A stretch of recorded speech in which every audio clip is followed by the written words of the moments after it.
Welcome, ladies and gentlemen, to our penultimate session on entrepreneurship, the scale paradox. Our panelists will explore the scale versus empowerment opportunity of tapping employees' entrepreneurial spirit in the context of their growth ambitions. Some of the issues they will examine are scale versus empowerment, innovation versus entrepreneurship in a large organization, and building an employer brand through positive employee experiences. I'd like to invite our speakers to take their seats on the stage now. Mr. Abhijit Bhaduri, Chief Learning Officer at Wipro. Aniruddha Banerjee, Head HR at Yahoo India. Mr. Prithvi Shergill, CHRO at HCL.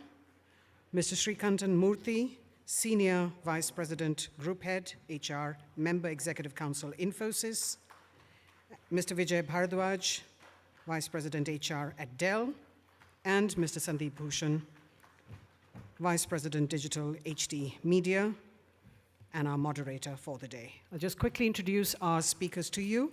Mr. Abhijit Bhaduri is the Chief Learning Officer at Wipro. Earlier, he led HR teams at Microsoft, PepsiCo, Colgate, and Tata Steel, and has worked in India, Southeast Asia, and the US. He's on the advisory board of the prestigious program for Chief Learning Officers that is run by the University of Pennsylvania. He writes regularly for the Economic Times, People Matters magazine, the Conference Board, and blogs for the Times of India. He's also authored 2 bestsellers and a third on how to hire the right people. Mr. Aniruddha Banerjee heads Human Resources at Yahoo India. Attracting the best talent has always been a priority at Yahoo, and Aniruddha works with various stakeholders internally and externally to create an unparalleled employee experience. Having worked across 2 continents, he brings with him a global perspective that is matched by strong HR experience in the technology and digital space. He has held various HR leadership roles in a career spanning 20 years. Mr. Srikantan Murthy is the Senior Vice President, Group Head of HR and Member Executive Council at Infosys. He has over 28 years of industry experience and has been a key contributor to the Competency Development Initiative at Infosys and brings with him extensive experience in technology, project and people management, and client interaction. Mr. Prithvi Shergill is the Chief Human Resources Officer at HCL. He has more than 2 decades of experience, committed to adding value to teams and organizations and enhancing individual and group capabilities by developing engaging environments which facilitate delivery of effective service and value. Currently, he supports the HR team at HCL Technologies and partners with senior leadership to shape the business strategy, identify human capital implications, as well as design and deploy people practices to enhance performance and productivity. Mr. Vijay Bharadwaj, Vice President HR for all Dell businesses in India, has rich and varied experience of over 25 years in industries like manufacturing, automobiles, chemicals, banking, IT, and ITES. Prior to joining Dell, his last assignment was with Deutsche Bank as the Group Head HR for software and banking operations in South Asia. Moderating the discussion, Mr. Sandeep Bhushan, Business Head Shine, and you've heard him earlier this morning. So Sandeep. Great. Thanks, Rini. I have an absolutely fantastic panel with me. You couldn't get these guys for love of money, yeah? But we've been fortunate to be able to entice them with the opportunity of a debate on a topic that obviously matters to all of us and to them. Virtually each one of them, I hope, will be able to share a story of how they are trying to really take this agenda forward, yeah? Interestingly, and not coincidentally, each one of these are companies that were built by first generation, by entrepreneurs who are still sort of pretty much in the thick of things, sometimes in executive roles, sometimes in non-executive roles, yeah? And therefore, it almost sort of, what it's done is isolated the variable of, hey, listen, how do you start entrepreneurship when we are X years down, or Y structures down? Here's a case of each of these companies having been built and those entrepreneurs still around, yeah? And yet these companies have tremendous scale. And the question, of course, I'm posing to them is, at that scale, does the paradox or the limitation of scale starts to bite and starts to slow you down in some way, yeah?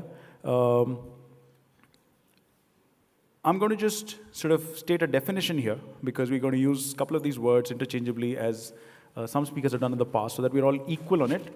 And if you want, of course, to modify, most welcome. Entrepreneurial drive is what a person does to solve a problem beyond sometimes his call of duty. Innovation, etc., is new product. Just sort of placing this on the table, because sometimes we start thinking, hey, listen, entrepreneurship means he should put up a new product. Entrepreneurial drive is the willingness of the individual to go beyond his stated KRA. Why does he do it? What makes him do it? What are the supporting mechanisms? Is a question that each of these 5 panelists grapple with and have solved to significant extent. Yeah. So my task is very simple, is to ask them how they do it. And like you in the audience, I'm going to make notes to see, hey, listen, therefore 1, 2, 3, 4, 5 for my organization, lessons and learnings. Yeah. That's the structure of what we're going to do for the next 69:14, as per that clock in front of me. Let me first straight up start with one of the finest stories of entrepreneurship this country has seen. It's called Infosys. Yeah, very, very pleased to have Tan with us. Infosys is a very interesting story. It's a very well researched and written story, because Infosys has also been fairly accessible to the press. At every stage, they've talked about where they've been. So let me ask you, Tan, and you can of course step back if you need to, and give me a context. Could we say that part of the Infosys sort of go forward now is the question of how do we refire some of that early entrepreneurial drive? Could it be said, therefore, that something is missing from the formula that gave us the early growth? I think the go forward is, in some sense, a continuation of the past, which is continue the spirit that the organization was founded with, which is about earning global respect by doing the right things for all stakeholders. Along the way, doing both of the things that you just said, maintaining the entrepreneurial spirit of the employees and giving them a platform to innovate and produce what is best for our stakeholders. Now, creating that environment requires that employees have the ability to go beyond the call of duty, in some sense, in what you described, but creating that ecosystem that helps them thrive by doing what they like to do the best, while doing the right things for the organization, right? So it's creating that environment and continuing a continuation of the past is really what the go forward is about as well. Yeah. I'm just going to come back to you, Tan, and I'm going to bring Prithvi in. Prithvi works at HCL, a company that said employee first, almost counter to bulk of the management stuff or management buzzwords that were going around then. And Prithvi, just an early sense for us, as we sort of anchored the conversation, is employee first about just recognition, or is it about also creating him some space where he can bring some of his personality, some of his drive beyond just, again, the call of duty phrase? Good evening, and thank you all for coming back after all the very insightful sessions. I'm very happy that you all believe that you'll get the same value from us, so the pressure's on us as well.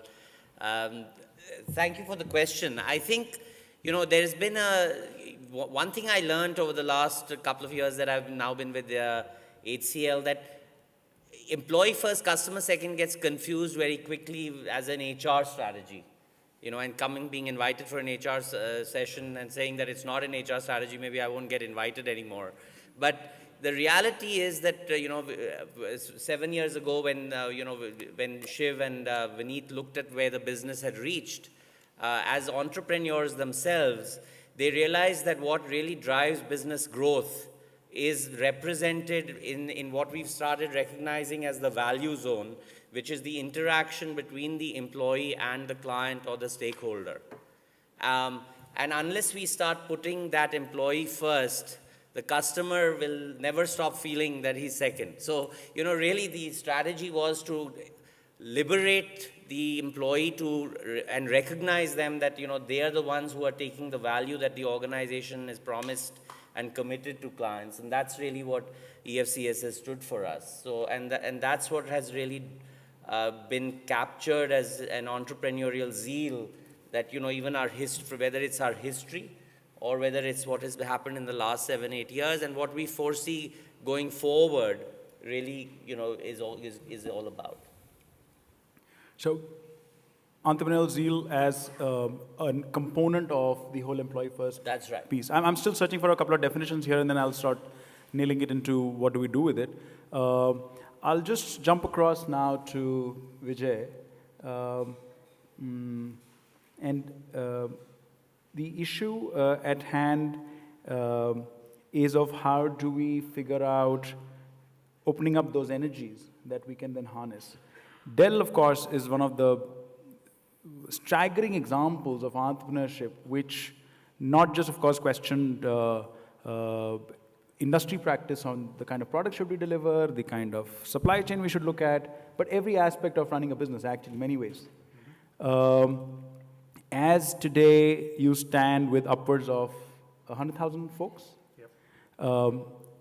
do we see an explicit sort of statement of that energy in employees as well?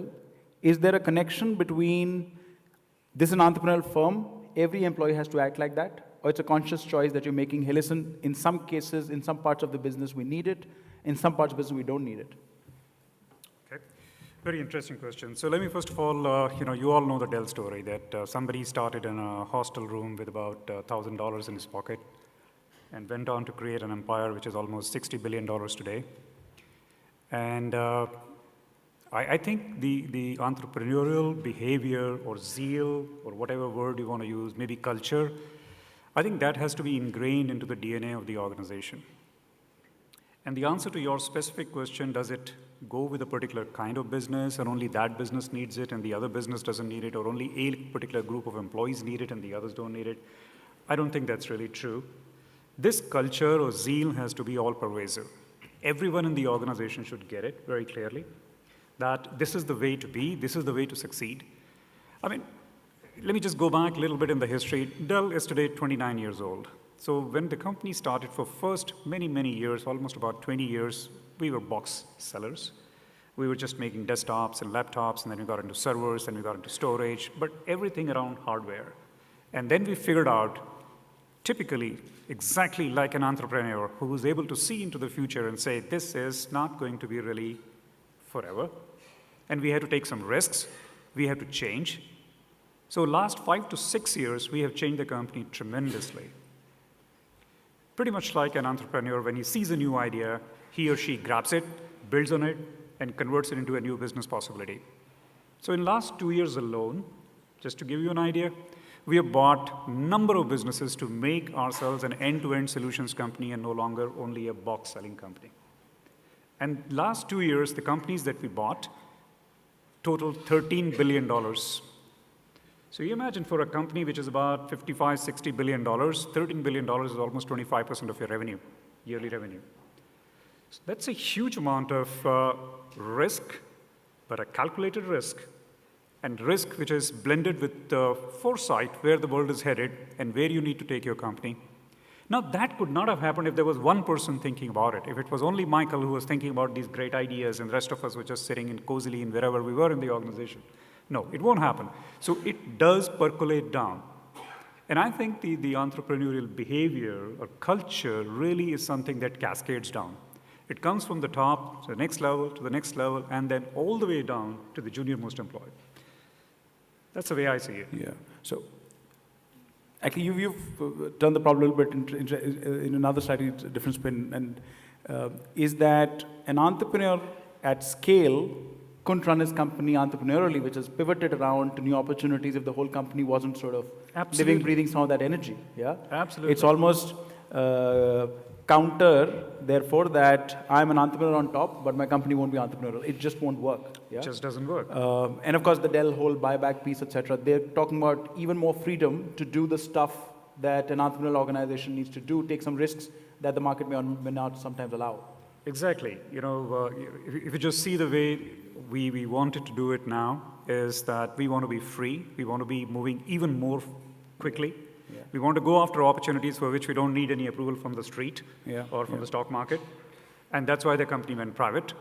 And the idea really is to be able to go after all those big ideas which are connected with our future. Yeah. And that is the typical entrepreneurial behavior. Yeah. And has to cascade down all the way to the junior most employee in the company. I think on this side of the table, There might have been some thoughts in the morning of, hey, listen, which part of the organization needs to be entrepreneurial? I think what I'm hearing across is if your employee is facing the customer, he better believe he has to do more than just the job, because the situation may turn up where the script won't work. So what's driving him? That's one. What I'm hearing on the other side is, hey, listen, if you still have an organization that believes it will continue to push through whatever be the external situation, it needs to pivot, and unless the teams are built in certain interesting fashion, it won't happen, yeah? So I think these are two broad level thoughts, and I'm going to come down to, therefore, once we've heard the merit of the argument, saying, of course we need folks like this. We'll come to, therefore, how do you have them, how do you acquire them, how do you train them, and I'll come to that section of capability with Abhijit in a bit. But just before that, one more quick case study, this time Anirudh Banerjee from Yahoo. All of us grew up on Yahoo, right? And then somewhere all of us decided for each of Yahoo's products, there's an equivalent, yeah? And therefore, we had choices on mail, which means Yahoo Mail share went from X to X minus, and so on and so forth. And then in the last 2 years, 24 months, all of a sudden, the call is, hey, listen, if we need to unleash entrepreneurial energy, maybe there's another way of doing it. It's about recasting the whole piece. It's about going out and sometimes getting outside in folks to just start to catalyze the whole piece. So there's a completely different example of how this has to be done. The results of Yahoo in, of course, between the time change has been commissioned to which change products are now visible is under 12, 16 months. So clearly a very, very different degree of pace. So Sonny, my question to you is entrepreneurship built in, or sometimes can it be acquired to catalyze stuff as well, including at the CEO level sometimes? Yeah.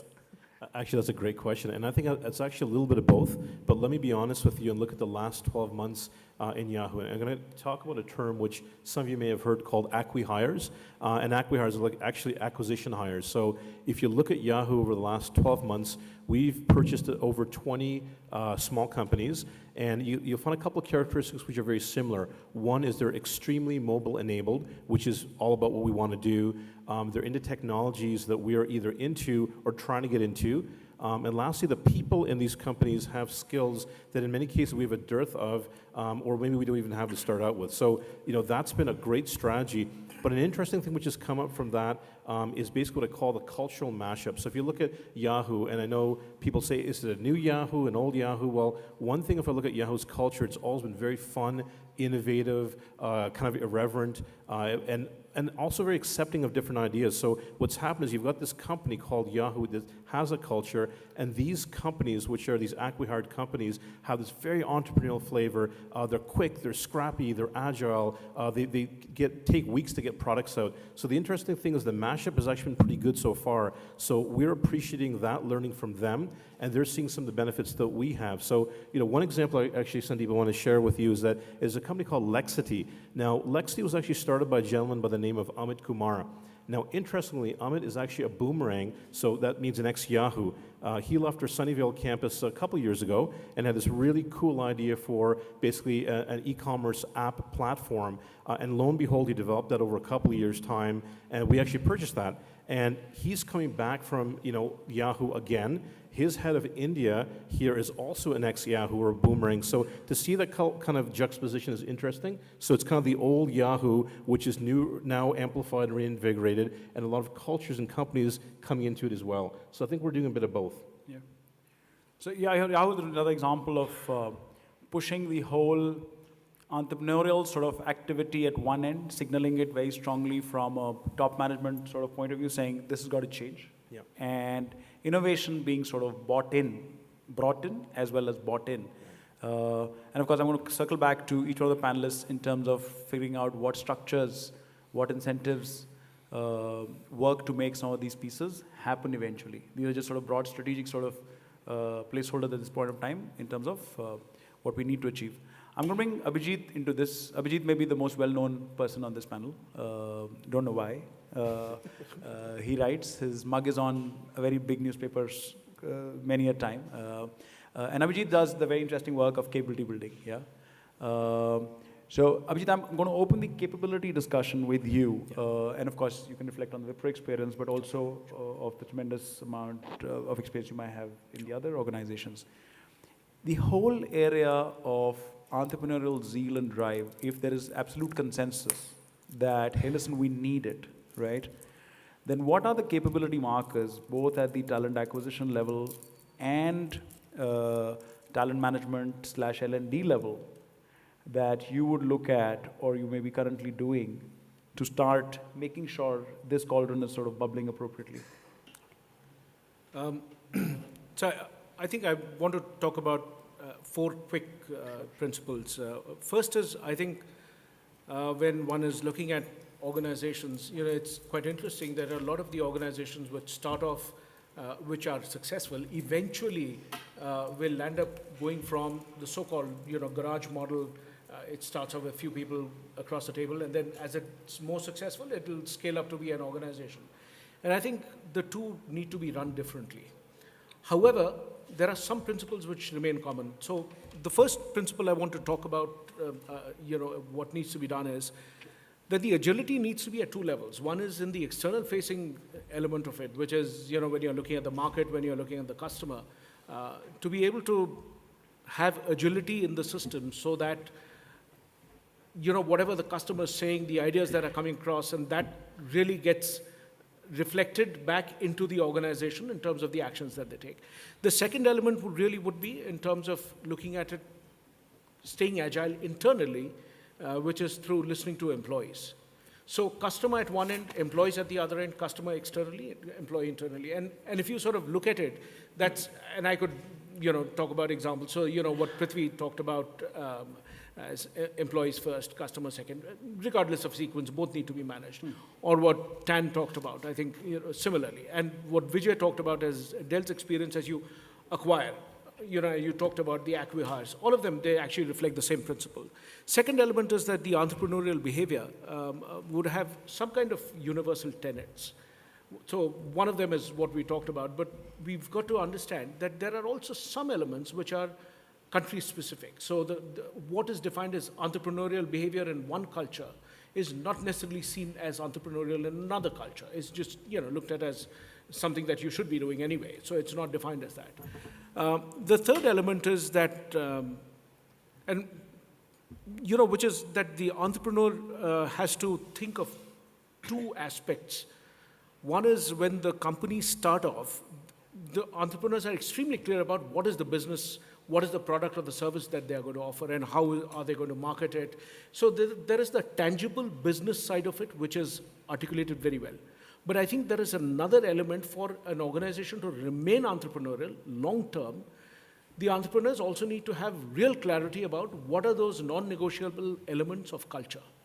And the final piece is, if you've articulated, you are clear about all of these other 3, then you hire against that. Because unfortunately, when you talk about capability building, the big myth is that whatever we are missing right now, we will train people to do that. Every element is not equally trainable. So for example, you could hire, very often we hire people for competencies, but actually what you cannot train people for are some of those skills. For example, the ability to take risks is hard to train. It's not as if it can't be done. It can be learned, it can't be trained. So those are some of the elements. So just going back, so if entrepreneurship or a certain kind of behavior, if there's recognition therefore that it is not very trainable, would therefore the TA stage work much harder? And are you at this stage extremely conscious as an organization of saying, hey, listen, if this is the competency cluster I need a blip up on, then TA needs to work much harder and therefore some change there? I mean, I think that has always been there. We always, I think the model of hiring for competencies is fairly well understood. But I think the issue I want to bring to notice is the intangible element, which is much tougher to hire against because, you are in a crunch, you need 40 people, to run a particular project, and you have 40 people who are meeting the competencies, but who don't necessarily meet the value proposition, the values that the organization wants to live by. It is much harder to say no to those 40, when you are in a business crunch. So I think somewhere that element, if we have to, in the long term, look at the culture that binds everyone, where you talked about discretionary behavior, that I'm really driven by how do I do something, that is something that you hire for. It's much tougher to train people, give them a class on entrepreneurialism and expect them to all take that up. So to some extent, you get those behaviors in as well. Before I go further on the discussion in terms of, again, trying to nail on what this thing is, the whole entrepreneurial zeal that we like to have, I'm just going to bring Prithvi in on this conversation. Again, just sort of borrowing from that whole employee first kind of piece, or anything, any adjuncts you have there, is the area that's being touched upon, is the whole area of stated culture, potential dilution of culture, and therefore underlying the whole piece is there is a stated tenet of the kind of person I want now that I've sort of decided where to go. Right. In services companies, this is a problem of immense scale. Yeah, as somebody mentioned in the morning, TCS today is 2.5 lakh employees. 5 lakh is their projection if they have to grow as per their plan over the next 3 years. There are no structures in history of humankind to run a tight ship of like a 5 lakh company, and Infy and Wipro are very similar broadly in that range. You are therefore close to that as well. So the whole piece of stated culture, dilution of culture, culture flowing from top, is there some of those pieces that come for you? Absolutely. I think, what I've seen in many organizations, I think to sustain what your intention is over the long term, and the long term nowadays gets defined differently for different people. But if you want to sustain a vision which you have, I think it's very important to think about it as creating what we started seeing as an organizational architecture or a cultural architecture. And many of my colleagues here and in other conversations today morning, we touched upon this importance of the C word, that culture is very important. I break that down one level below. I think it's really making sure that people understand what belief system exists in that organization. What are some of the tenets that, have stood that organization in good stead right through its history, and we believe will continue to hold us good in the future. That clarity and that alignment becomes very important. But you can't stop there. You can't just build the foundation of a house and say, okay, now everybody move in and we live here. I think you need to also define what kinds of behaviors you expect to see from people on a day-to-day basis. So in my current organization at HCL, we have defined that very clearly and said, we expect to see behaviors where you will seed ideas, nurture ideas, and harvest ideas. And that is, so the whole competency model that, Abhijit was referencing is being realigned to say, how can we make sure that we grow capabilities to demonstrate those three behaviors. The other elements of this architecture really relate to platforms and practices, whether it is how you help people manage their career, what your learning curriculums are, what you reward for, what you recognize, how do you assess potential. We heard Mark today talk about fit, recruit. All those practices need to be aligned and made sure that they're actually creating an environment which we say will enable, engage, and empower people to actually ideate, make decisions, take actions. And they have platforms where they can do that. If these 3 or 4 elements come together well, what we see is a significant momentum in the outcomes you're looking for. And that these are momentums that, it's not just momentum in outcomes, not just that we see from internally inside the organization, but really being recognized by clients. So today, for example, there is a platform, we have something we call the Value Portal, where over the last couple of years, we have had almost 20,000 ideas being submitted into that, not to make HCL a better place of work, but how can HCL add more value for clients? And clients have certified that the ideas that have been implemented have added close to $200 million of incremental value over and above the contracts that have been signed. And that, I think, then creates growth, relationship, reputation for the organization, and if that growth continues, it's good for the person, and it becomes a virtuous cycle. So I think I think a lot of this stuff around entrepreneurship, zeal, and innovation, for us is now, over the last 7, 8 years, we've been sort of studying this, given, how the EFCS has helped HCL become, find its mojo again from where it was today to being where we are. I think that has been decoded in some way to believe that this is what potentially could be a management model which works for the future to, make sure that at scale you can continue to innovate, continue to protect that entrepreneurial zeal that possibly, your history has brought you. What I'm hearing is culture which is shared accepted behavior, meaning if I do this, this is right, this is good, I will be rewarded for this, this will be condoned, versus if that were to be the piece, what I'm hearing is somewhere that cloud around us is a critical sort of play to make this thing go forward. I'll come specifically to individual competencies because I'm trying to find a framework for myself on how do I get it right. So I'm just going through some of these definitions. Vijay, in your case, again, scaled up tremendously over 2.5 decades. Is there a stated sort of cultural fundamental around it? Are there practices, therefore, that are significantly rewarded or condoned as opposed to not? And I'm just keeping the individual out. Assume all individuals ceteris paribus at this point in time. Yeah. Is there a stated sort of piece in the organization that continues to propel people into a certain behavior? Okay. Great question. I think, first of all, the answer to that question is a clear no. We do not have anything which is written on the walls of the corporation that you must display this behavior. But that behavior is on constant display. All leaders, senior leaders, mid-level leaders, junior leaders are all displaying the same entrepreneurial behavior. And I'm with you, Abhijit, on this one, that you cannot teach this, but it can be learned. And there is a very subtle difference in that. It's like honesty. We all want to be honest. We all been through those moral science classes in the school where we were told, it's great to be honest, never tell a lie, and never do this and that. And yet what happens in the society outside is very different. And the reason for that is the demonstration of that particular concept in our own lives is just not there. In the organizations, my premise, therefore, is that if you have entrepreneurial culture, if you have leaders who are constantly living and breathing entrepreneurship, then I think everyone gets it. Okay? It's to your point that when the organization becomes as big as we have today, we are about 107,000 people worldwide, 40 countries where we are present. So how do we do it?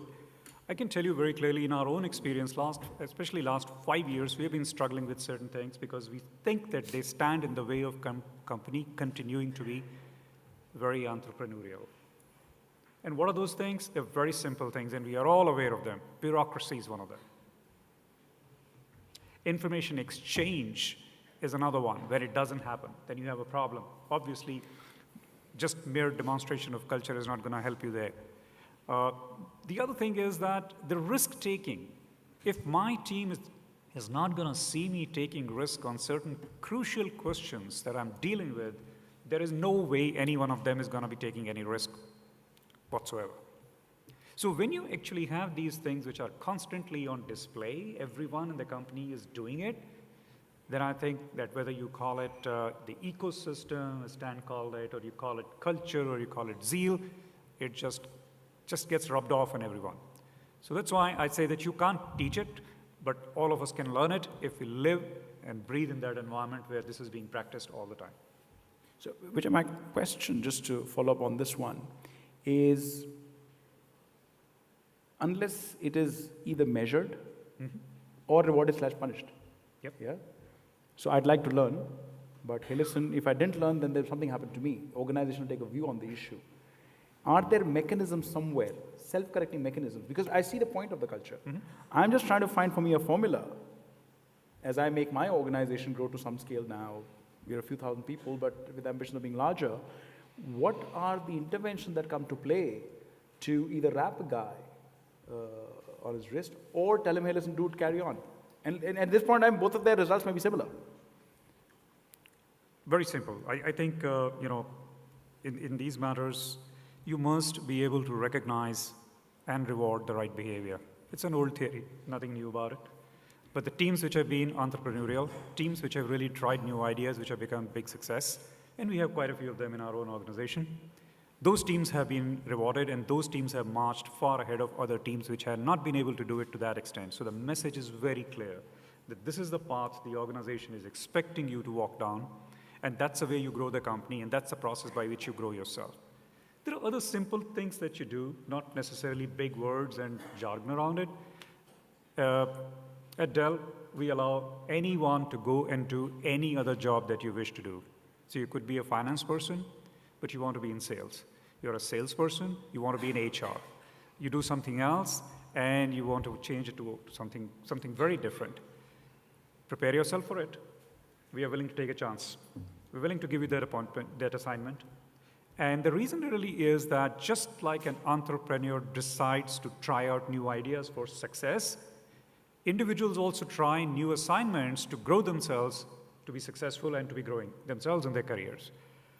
I think these are some very simple things that you do. You take out these things and you talk about big entrepreneurial behavior, risk-taking, urgency, whatever else, it won't stick.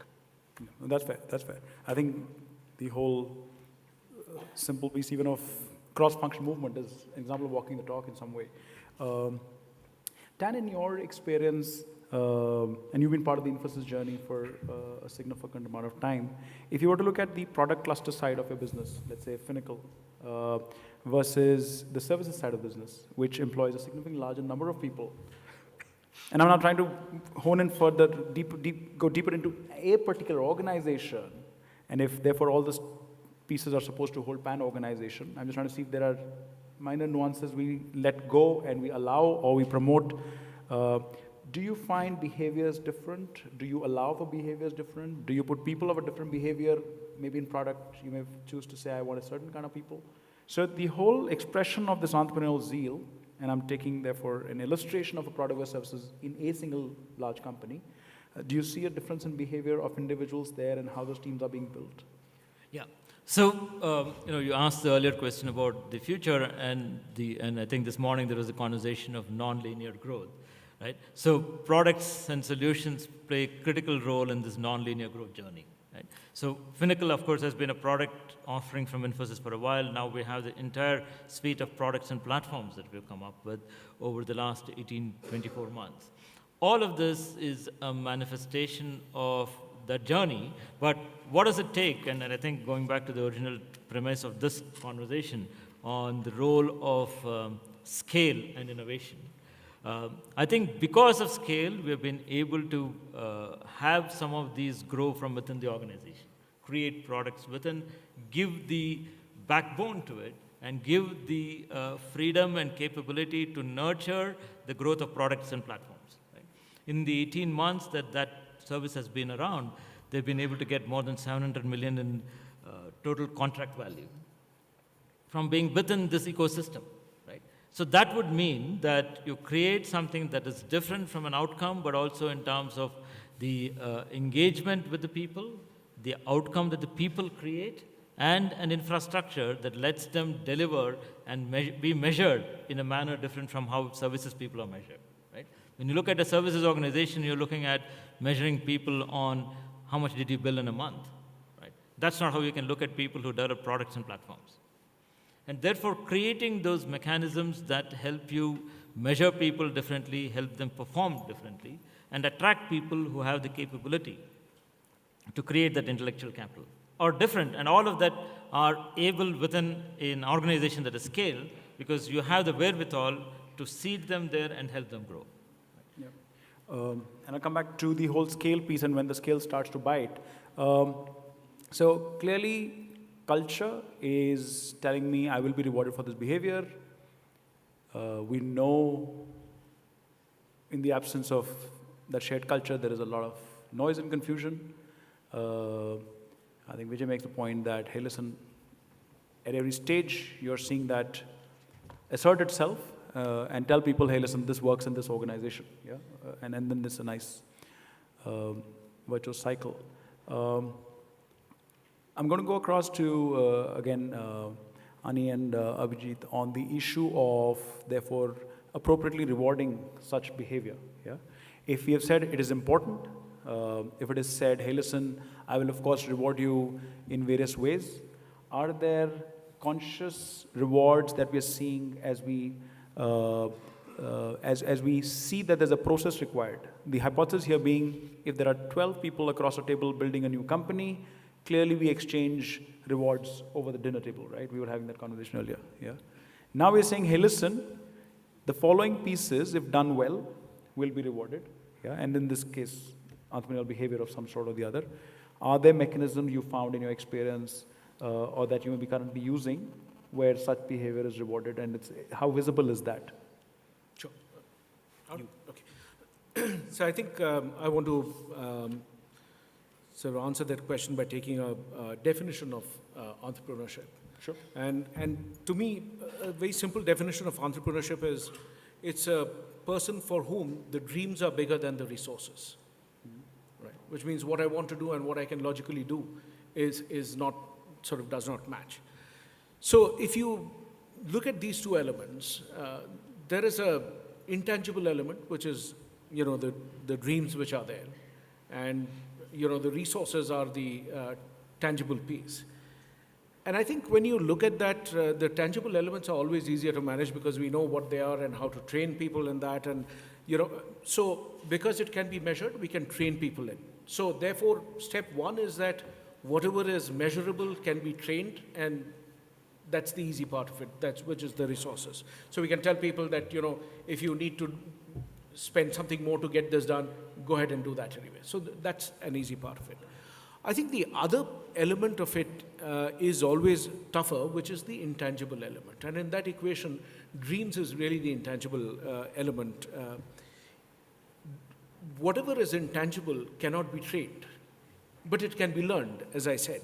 So what makes it tougher, I think in the long run, sustainability of that dream is based on, you know, what we said, that if all of us voluntarily perform what we expect each other to do. So when you look at what can be trained, which is the tangible part of it, it can be done through, you know, processes, training departments, the L&D function, they do all that well. On the other hand, the behavior, the entrepreneurial dream, so to say, anything which is intangible, behaviors or those aspects are always things which are learned by role modeling. I see people doing that. So, you know, really, which is why when you expand to a certain scale, the need for all those managers right down the line to be able to model those behaviors, at least those 2 or 3 critical behaviors, is very important. And the final element is that I think the entrepreneurial piece, I mean, if I say what is the entrepreneurial essence, it is the freedom to try out. That there is no defined outcome. I don't know what it will be. But the ability to try that out. And therefore, you know, when you say, what would that be? It means the freedom to try out, that, okay, you know, Vijay talked about, I want to go to another function. I have the freedom to do that. I want to try a certain, you know, I have an idea. Will the company fund that? So in Wipro, we have a fund which has got, you know, Horizon 1, 2, 3. So that's one of the processes. The third is, you know, that this whole culture is you fail small and you fail fast. So to me, those elements really make up the essence of the entrepreneurial dream. And that really is what you're trying to hire for, you're trying to train for that, and that's really what you're trying to sustain over a span of time. Yeah. I don't know what you feel. Yeah. Looking for stated rewards for stated actions. Yeah. So, you know, actually, I actually would want to kind of back up for a second here, because I think the rewards that we speak of as HR leaders won't be that different. To me, it's going to be in terms of the measurement and how you actually get to those rewards, because the rewards are similar.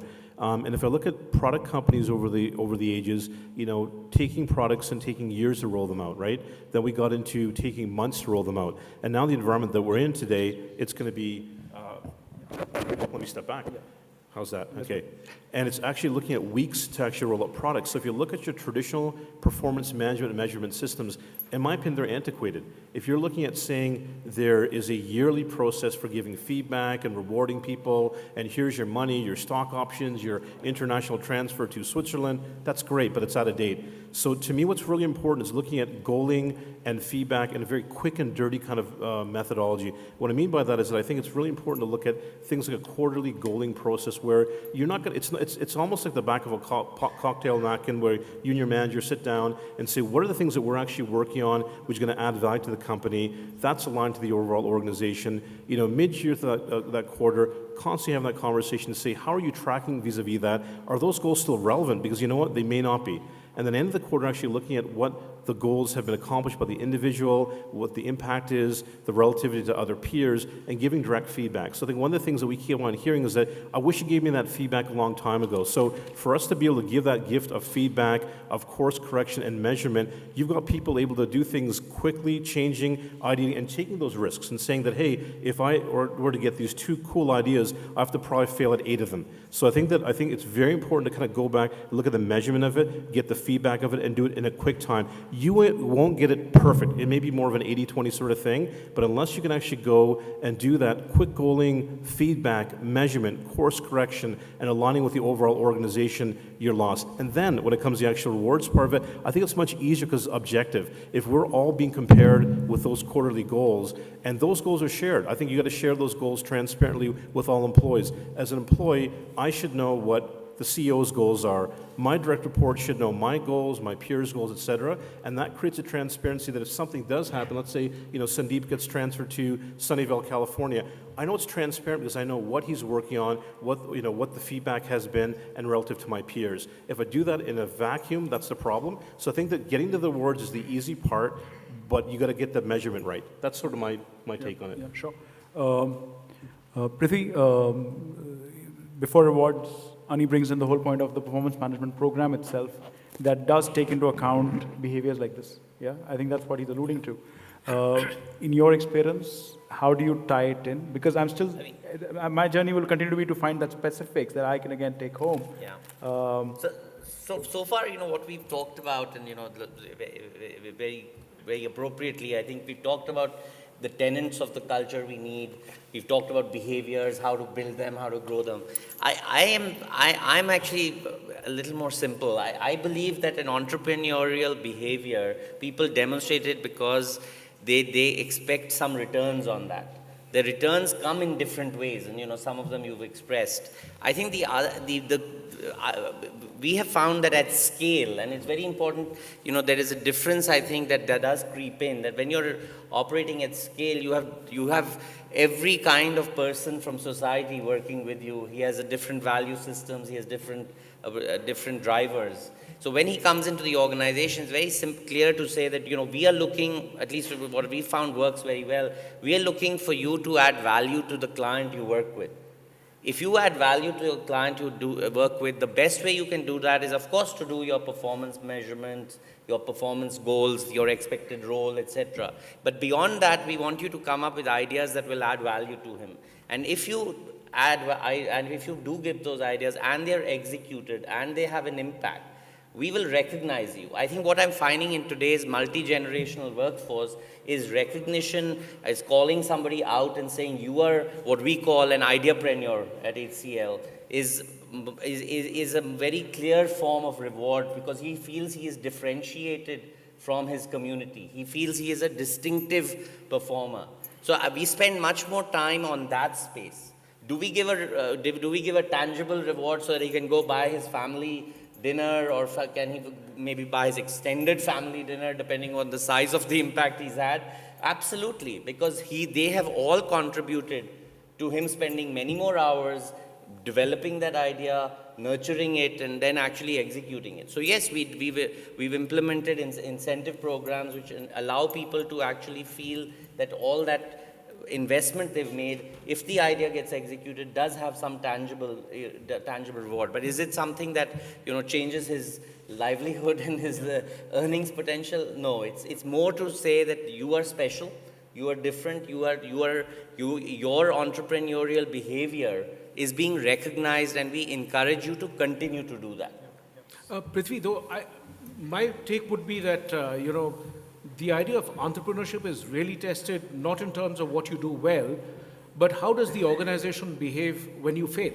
Oh, absolutely. So to me, the spirit of entrepreneurship, as I said, is really about failure, not necessarily about success. Absolutely. It is important, and monetary rewards is more a measure of how well I'm doing. How well is that idea growing and progressing. However, in terms of culture, I would look at. Absolutely. No, I could not agree with that. And I think it is very important that it is not a punitive culture where, if you fail. That, I think you said it best. I think, we have certain, we have certain contests where you actually run internal innovation contests where people develop offering services to take to market.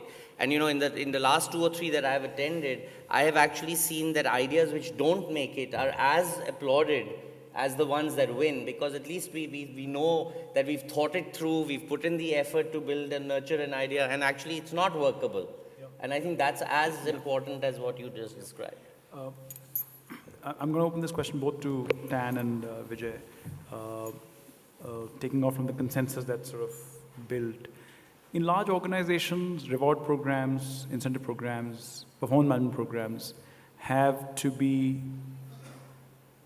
or are usually, output-based so that they can be audited. The HR audit of the next 3 years should be able to say, hey, listen, he got rewarded more than the next guy because he did this. I'm searching for that little space which says, hey, listen, there is a little box somewhere here which did minute this failure. Because unless I'm able to put it in some space, the large organization, whatever be our culture, is open to various kinds of scrutiny. We come up with that challenge. And that is the paradox of the large organization. Here I can tap a guy on the shoulder and say, well done, move on. And I think there, unless we have, again, a process for rewarding it, it will not really, move in the direction we'd like it to. So any thoughts on that? Any processes you have in your organizations at your scale? Yeah. Jan, you want to go first? Sure. So, no, I would start by saying the adage that we have always had is, in God we trust, everybody else brings data, right? Well, that is the adage, but the data doesn't necessarily have to be numerical, right? And that is where the ability of the manager to distinguish one person from the other in his or her group, where it is not only about what did this person do well, but why this person did not do something, also comes through when you look at the relative performance of people within a team. And that is where I think some of these get recognized. And the room for failure, the room to give people an opportunity to grow even when they have failed in a certain effort that they took up, is the recognition that failure is welcome as long as you did not do it with an individual agenda, right? As long as it was a risk that was taken with a collective good for the client, for the organization, and recognizing that and giving them the opportunity, I think, is an ability to distinguish failure from success and promoting that culture of risk-taking. I mean, that's really what you want, right? And a culture that allows risk-taking. The second part to it is also to, when organizational choices are made, to give teams the ability to innovate. For example, when we started the BPO business, while the traditional way would have been to go after mostly the voice business, we decided that that will not be our primary way of doing it. And that gave room for the team that built that business to innovate and perhaps fail in some areas, but still grow the business in a way that they had the freedom to do, right? And get recognized for it. So it is in the choices that you make, it is in the recognition of the success and failure of individuals, and it is in the reward system that does not only look at what did you do well, but what did you also attempt to do and not get done. Yeah. Let me add to that. I think you're spot on this one. I think if you look at organizations, look, at the end of the day, we have very clearly a commercial goal. I remember there was an all hands and Michael Dell was there and he said, guys, there are 107,000 of us in this company And I don't want all of us to be innovating on every single day. Somebody has to really do the business as well and to support the customers.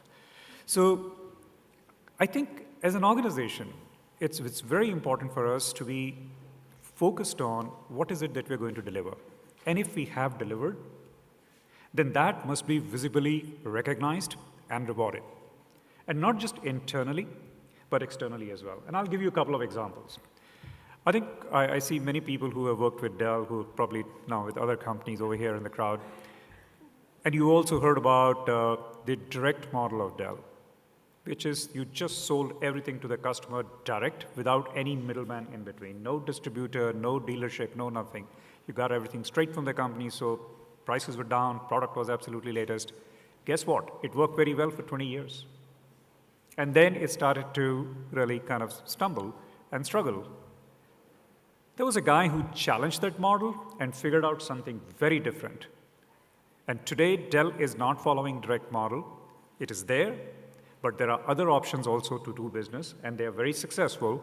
And that challenge happened from a guy here in India who came up with an absolutely different model to get to the customer and still get there, getting all the advantages of the direct model. That individual and the team that was working with him was very, very visibly recognized in the company for thinking of something new. And that model got replicated elsewhere, right from Brazil to China and everywhere else. 2 weeks back, the visible recognition, 2 weeks back, we gave an award of Innovator of the Year, and out of 107,000 people, there was only one guy who got that award, and this guy happens to be, again from India, an employee in Chennai. I don't think if we had given him $100,000 or we had given him $10,000 or any amount of money, it would have meant much to him. Getting that award and getting that award visibly in front of all the other employees meant a lot to him. I think these are the two examples internally. And let me just tell you that if you really are going to do something which tells the world, the internal world, that you really are a believer of entrepreneurial behavior, you want to really go and take risk, you want to show a sense of urgency, you are really focused on achievement, the key elements of entrepreneurial behavior, then that must be seen by people externally as well. So as a company, we have set up a center of entrepreneurship. We have allocated a $100 million fund for it. So entrepreneurs who got great ideas, and I like that statement, Abhijit, that you said that, dreams are bigger than resources. So we decided to use this fund to help those people who have been funded by VCs to some extent, but they need more money to make those dreams come true. So we use that.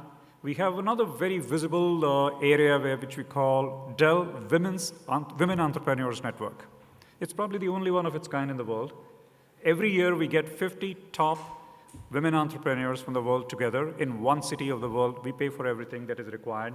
And these entrepreneurs, the only ask that we have of them is that when you go back, you further this spirit of entrepreneurship in other women. Now, why women? I think we're very heavily committed to the cause of diversity as well. So when people in the organization see you doing that all the time, in every single thing that you do, internally or externally, I think it gets imbibed. Just to summarize the discussion so far. So we heard the whole spirit, the zeal is important. We heard it's got to be shared culturally, it's got to be role modeled. Yeah. Mm-hmm. There are rewards that get triggered. Some may be intangible, visibility. Some, when they also result in significant revenue or customer growth, can actually be tangibly rewarded as well. Yeah. But on the intangible side, really working with even failures, but really patting the guy on the back. So just these sort of three principles at this point in time. And there's some hint that the scale paradox can be turned on its head because we can give an employee the leverage to take his idea to the next level because we are scaled. So if you were to come up with a new distribution system that Dell India can do, imagine you can do it on the scale of one of the largest companies in the world and for support and seed money and some of those thoughts as well. I'm just going to stop it here and come back for a closure question, but because I want to see if there are any questions from the audience at this point in time.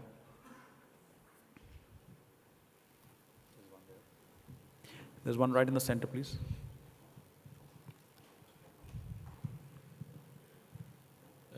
Good afternoon. This is Arvind Rao from HKBK College of Engineering. Nice discussion on ability to take risks. I think more relevant to larger organizations. I was just wondering whether this same thing is applicable to smaller organizations. They work with very limited resources. It's very good to reward success as well as failure. I think it is possibly at this point a little bit of a luxury which larger organizations can afford. But how relevant is this for small organizations which work with very limited resources? I'd just like to have some light on that. I think that's an interesting question. Please, Vijay, please. I think let's look at some big guys who have made it really big. Let's look at our own country. We all know the story of Dhirubhai Ambani. Big dreams, hardly any resources. It was very important for him to have that dream. It was very important for him to go get those resources to make those dreams come true. And that required a lot of hard work, a lot of smart work, a lot of risk-taking, a lot of, what do I call, the spirit of achievement, that I cannot fail at any rate, I have to succeed. There are many other examples that we can take of such entrepreneurs who started very small, but then grew into very big empires and very big industries and very big. So I think it is very important, short answer to your question, it is extremely important for small organizations to calculate the amount of risk that they can take, because in the process you can just disappear as well. So it has to be very smart risk taking. But it is, I think, as important for them, if not more important for them than bigger organizations. Yeah, please, please. Just to add to what you said, I think, I found that in small teams, when you give the freedom to ideate, make decisions, take actions, risk is naturally a, corollary which can follow, which is a sort of prevailing. So one of the tenets, one of these belief systems that, we found worked very well is really this whole business of inverting the pyramid and making sure that the managers and the leaders actually, they see their role as supporting that employee to actually execute on those ideas rather than as a risk mitigation strategy. So if you put a command and control structure to manage risk, it will restrain and constrain the growth that that you've seen in many examples. But if you switch it around and say you can still take those risks and still be entrepreneurial, but our job is to help you be successful, I think that can also create an environment where even in a small team you can see great innovation emerge. Yep.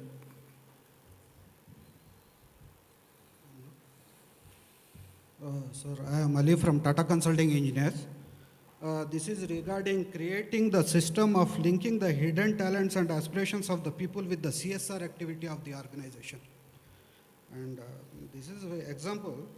The electronic engineer or electrical engineer who is interested in device making hardware side, but he is working as a software engineer, would like to unleash his hidden talents. Why not to channelize his energies for CSR activities like creating affordable helping devices? Great. I think that's a lovely question. I'm just going to open it to anybody who want to answer. The question, I'll paraphrase, is we've talked about employees' entrepreneurial ability to hit my top line, hit my bottom line positively. Here's an example where Hillis and I can do more for society. I don't know if that links to the 2% piece that we're all looking at most interestedly, but any answer, please. Yeah. So, especially in today's generation of people that you get, community empathy is something that everybody wants to get engaged with but don't know how. And I think that is where organizations have the capability to create the platform for community empathy. For example, in our case, there are multiple programs where employees get engaged with the community to do some of those things, whether it's using technology, whether it is teaching people. We run this program called Spark, where we've had more than 400,000 students walk into one of our campuses in India on a weekend. And all of that program is run by volunteer employees. And that happens because people want to do something but did not know how, and this gave them the platform to do it.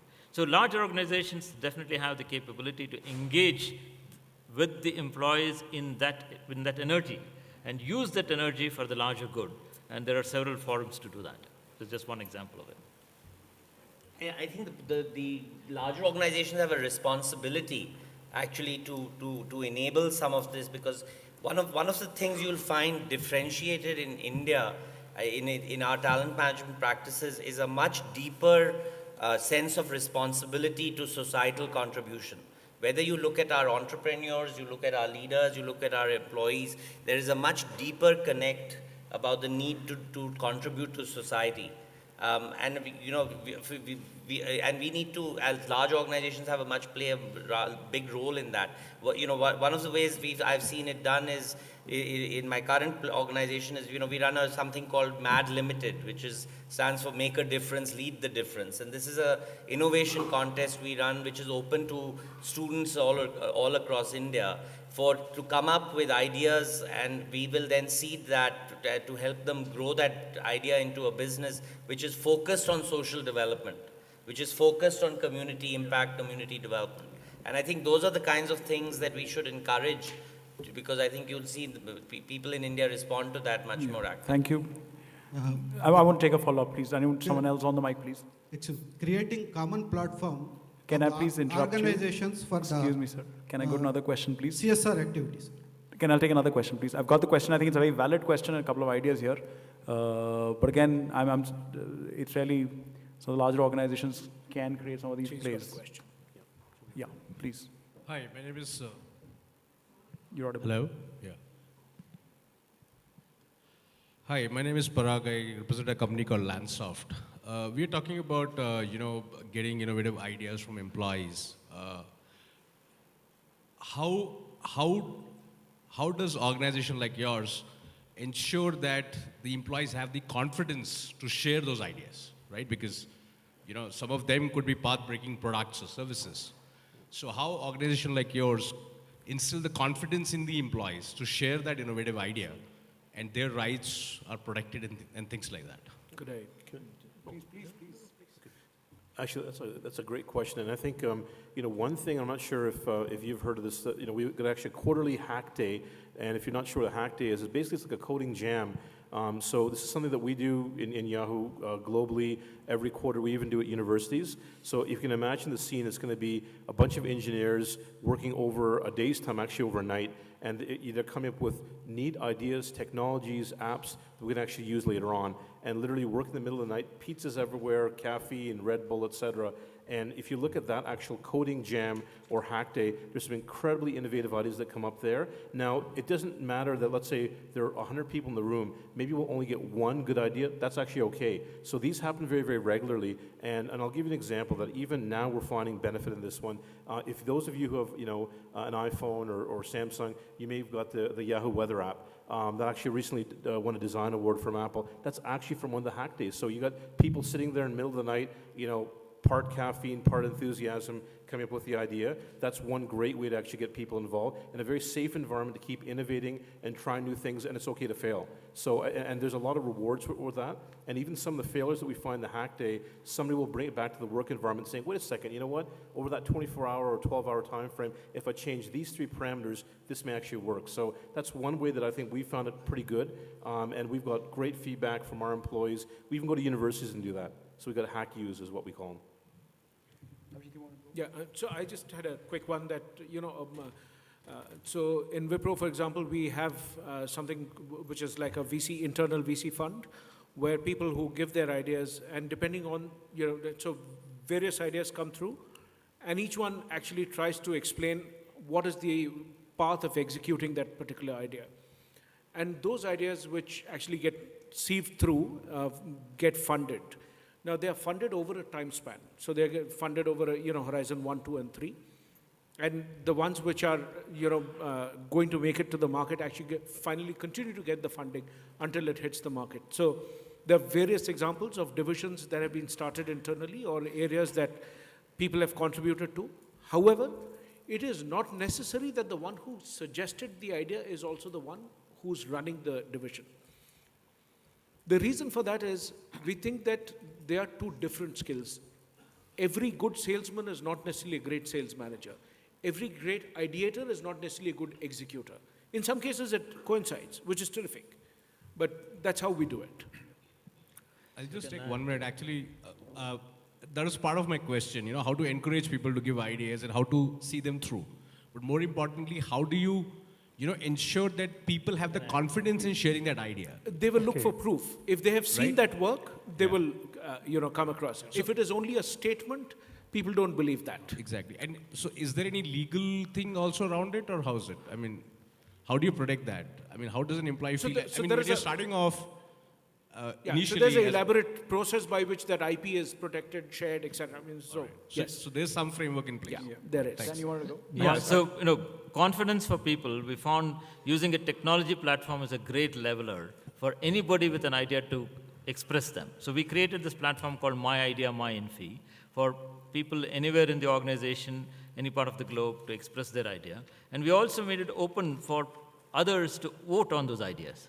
So that way they know how others are thinking of those ideas, and that bubbles up for the organization to take up. So given that technology is something everybody is comfortable with, that creates it a great leveler. Yeah. And if I may just add to this, I think, Tan, what we do with those ideas, how we deal with those ideas, what we, how much money we put there for making sure that those ideas see the light of the day, that gives confidence to other people to raise their voice and say, I got an idea too. Yeah. That's when it happens. I have a small theory which I can just discuss with all of you over here. I've often seen that in meetings like this. You ask people, do you have a question? You have a hall full of 500 people, one hand goes up. So what happened to the other 499? I think the roots for that kind of hesitation, if I may ask, lie in the way we are taught in the schools, where it's very difficult for a student to question the theory that the teacher is trying to teach and say, ma'am, I think there is something wrong over here. I think there is another way to look at it. We do not encourage, and that's the same behavior that walks into the organization. When we grow up, go to engineering college, same thing we see over there, and then we come into the organization, and that is the one that we have to challenge. If we really want people to be creative, innovative, and have the confidence to say that I got an idea which is better than yours, then I think we have to demonstrate that we really listen to that idea, invest in that idea, try it out, and give it every chance to succeed. Yeah, and I'm just going to also borrow from Tan's piece, Technology is Leveler. People are also writing on Twitter. So we heard questions, one here, and some of them tweeted them back to us. So tech can be leveled. And therefore, our last question I'm picking up from Twitter related to the early piece we presented in the morning was about, hey, listen, I'm a good employee. I'd like to do something on my own. I'd like to either go out or stay if you support my idea. Is there a conscious view about holding back certain quality employees by giving them entrepreneurial play? In this case, true entrepreneurship, doing their own ventures. Any examples from anywhere? Yeah, I think I can tell you what we are doing. We are trying that idea. We are trying to look for folks who have that kind of concept in their head, and they think that it can work, and they can make it work, provided they get the support and funding. So we are that $100 million fund that we're talking about. Yeah. Part of it goes to support that as well. I mean, our history is studded with examples where many of the businesses that were incubated or partnered with or started were done where employees were asked to go on and do those businesses. But yes, it's done within the construct. But I think the degree of freedom to actually shape that organization's culture or the business strategy allows that person to have an entrepreneurial experience, and also construct a wealth creation opportunity depending on how that business grows over a period of time. Okay, so that's the wrap. We've held to time. I hope you also held to the objective that we should be able to take out 1, 2, 3, 4, 5 specifics for us to push the agenda on the whole entrepreneurship drive in our organizations. If that's our takeout, I think we would have made some progress. That's all we have at this panel. Rini? Thank you so much, Sandeep. I'd like to now request Mr. Avinash Bechali, General Manager, South, Shine.com, to please felicitate all our speakers. Yeah, can we have a round of applause for the panel? I think it's been outstanding. Thank you.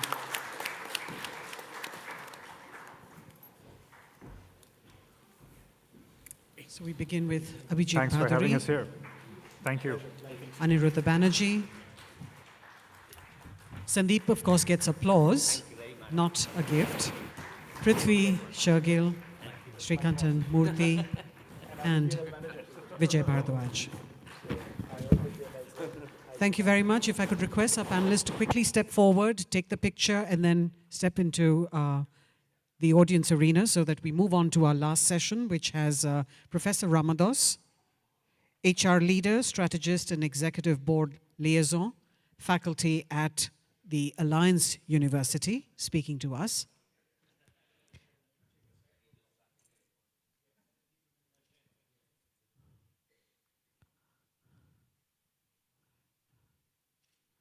Thank you very much, ladies and gentlemen. A big round of applause to our panel, which was indeed very forthcoming. Professor Ramados, if I could request you to please move on to stage.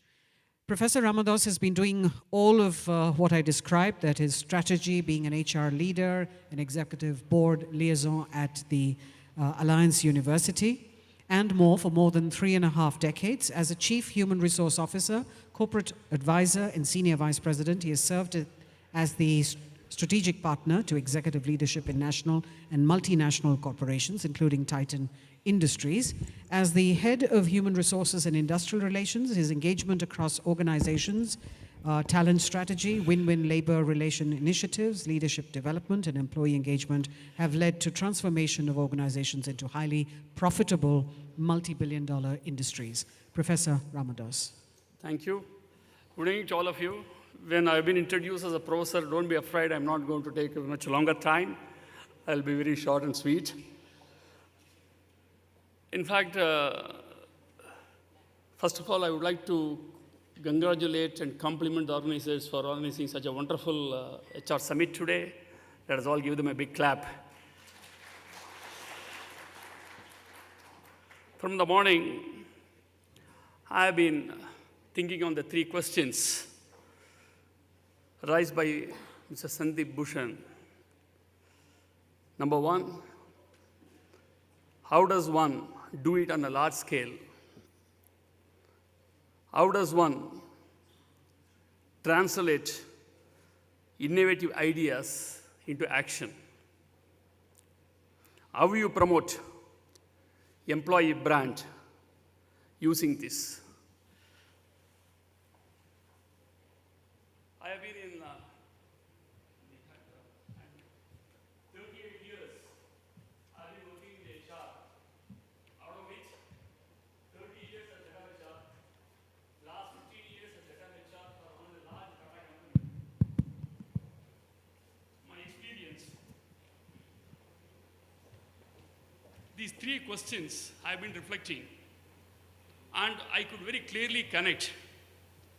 There are 2 examples which comes to my mind in this closing session. Number 1, my recent association the last 1 year with Alliance University, where the chancellor of the university started 15 years back this university with just 50 students. Today, they have over 15,000 students. And in a campus of 40 acres in Anekal, the way in which the visionary Dr. Madhukar Ankur has brought this gave me a clear understanding of these day sessions. If you want to do it, you can do it. You don't require a wealthy, so much of other resources support, except the courage and the risk-taking ability, you can do it.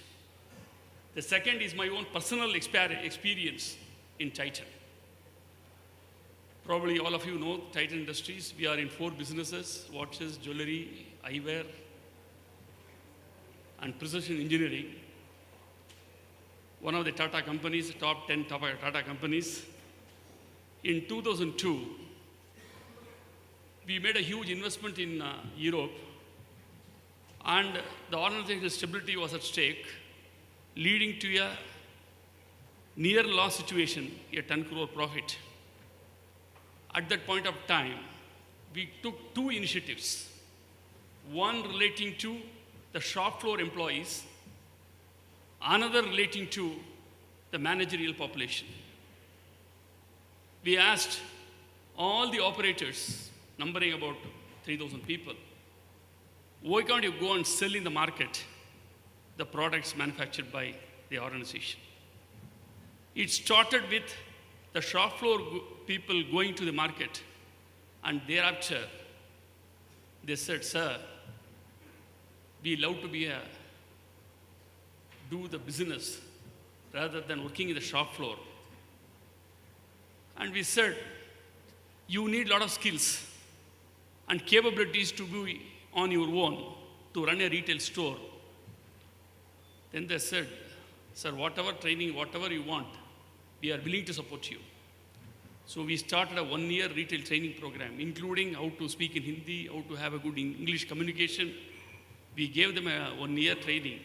And today, across the country, I'm sure all of you are Titan customers, go and visit any stores. You will see some employee who has brought this behavior in action.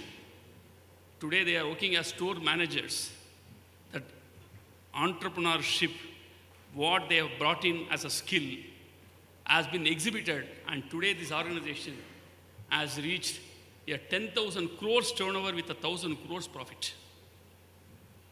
And the second experiment with the white-collar employees, where the managers have said, sir, we have been having these skills, why can't we try something new?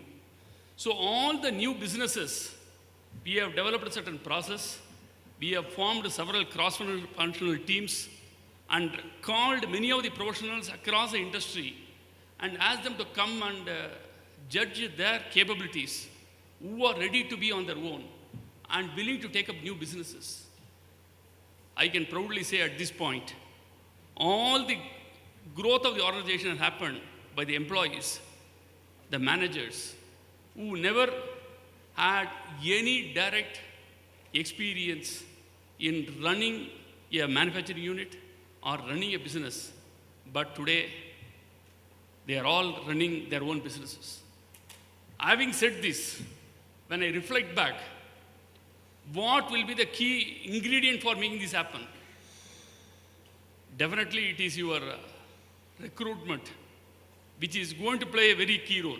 If you recruit the people with the attitude that you can make a difference, that you have to achieve something, then they will make the difference. And the scaling up, the questions what Sandeep asked, I could very clearly see there is a life example where it has been done within the Tata Group. The second area I want to touch upon, globally, we do every year an organization called the Conference Board. The Conference Board is a non-profit making organization with headquarters in New York. I'm also the director for that for India. In that, every year we do a CEO survey.